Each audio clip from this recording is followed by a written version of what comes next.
Assalamualaikum warahmatullahi wabarakatuh. Perkenalkan, nama saya Ivan Utama, NPM 07454. Di sini saya akan mempresentasikan tugas UTS distribusi sistem tenaga. Sistem penyaluran tenaga listrik. Sistem tenaga listrik adalah sekumpulan pusat listrik dan gardu induk atau pusat beban yang satu sama lain dihubungkan oleh sistem penyaluran, transmisi, dan distribusi sehingga merupakan satu kesatuan sistem.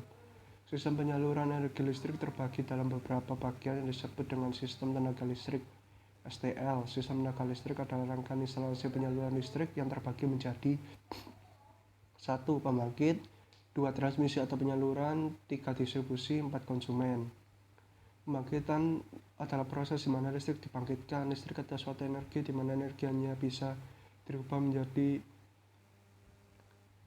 dirubah, maka energi listrik berasal dari pengubahan energi, bisa dari energi apapun, contohnya antara lain PLTA, PLTU, PLTD, dan masih banyak lagi. Prinsip pembangkitan energi listrik pada dasarnya energi awal yang akan dirubah menjadi energi listrik dipakai untuk memutar turbin yang terhubung dengan generator. Dalam generator ada kumparan dan magnet digerakkan oleh turbin yang bergerak oleh energi primer, menghasilkan elektromagnetik yang akan menghasilkan listrik. Transmisi atau penyaluran. Transmisi adalah proses penyaluran listrik dari pembangkitan. Tegangan dari pembangkitan dinaikkan menjadi tegangan standar transmisi di Indonesia, yaitu 70 kV, 150 kV yang diklasifikasikan menjadi tegangan tinggi, 500 kV yang diklasifikasikan menjadi tegangan ekstra tinggi. Distribusi adalah proses penyaluran dari transmisi ke konsumen. Distribusi terbagi menjadi distribusi primer dan distribusi sekunder.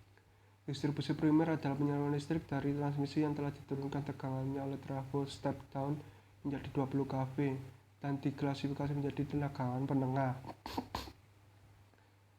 Distribusi sekunder adalah saluran dari trafo step down distribusi hingga ke KWH pelanggan. Tegangan pada distribusi sekunder adalah tegangan pakai, yaitu 380 atau 220 volt yang diklasifikasikan sebagai tegangan rendah. Konsumen adalah pemakai jasa tenaga listrik. Konsumen terbagi menjadi beberapa bagian tergantung tegangan yang dipakai oleh konsumen tersebut. Pengertian distribusi sistem tenaga. Sistem distribusi merupakan bagian dari sistem tenaga. Sistem distribusi ini berguna untuk menyalurkan tenaga listrik dari sumber daya listrik besar sampai ke konsumen. Dan ini adalah gambar alurnya.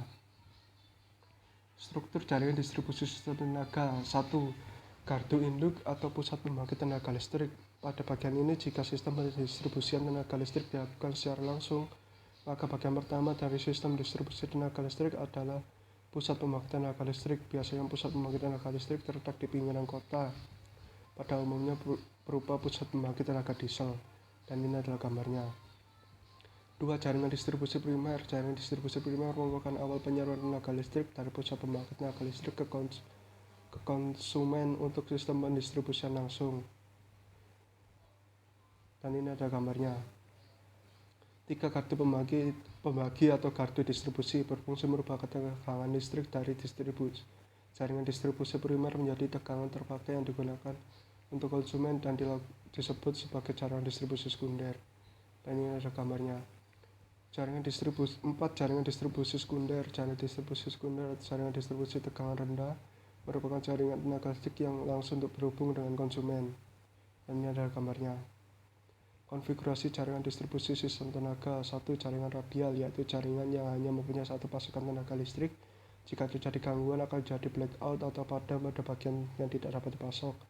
2. Jaringan bagian tertutup, yaitu jaringan mempunyai alternatif pasokan tenaga listrik jika terjadi gangguan sehingga bagian yang mengalami pemadaman blackout dapat dikurangi atau bahkan dihindari. Konfigurasi tulang ikan fishbone. Konfigurasi fishbone ini adalah tipikal konfigurasi dari saluran udara tegangan menengah beroperasi radial. Pengurangan luas pemadaman dilakukan dengan mengisolasi bagian yang terkena gangguan dengan memakai pemisah, air brake switch, dengan koordinasi relay atau dengan SCADA. B. Konfigurasi cluster. Konfigurasi saluran udara tegangan menengah yang sudah bertipikal sistem tertutup namun beroperasi radial. C. Konfigurasi spindle.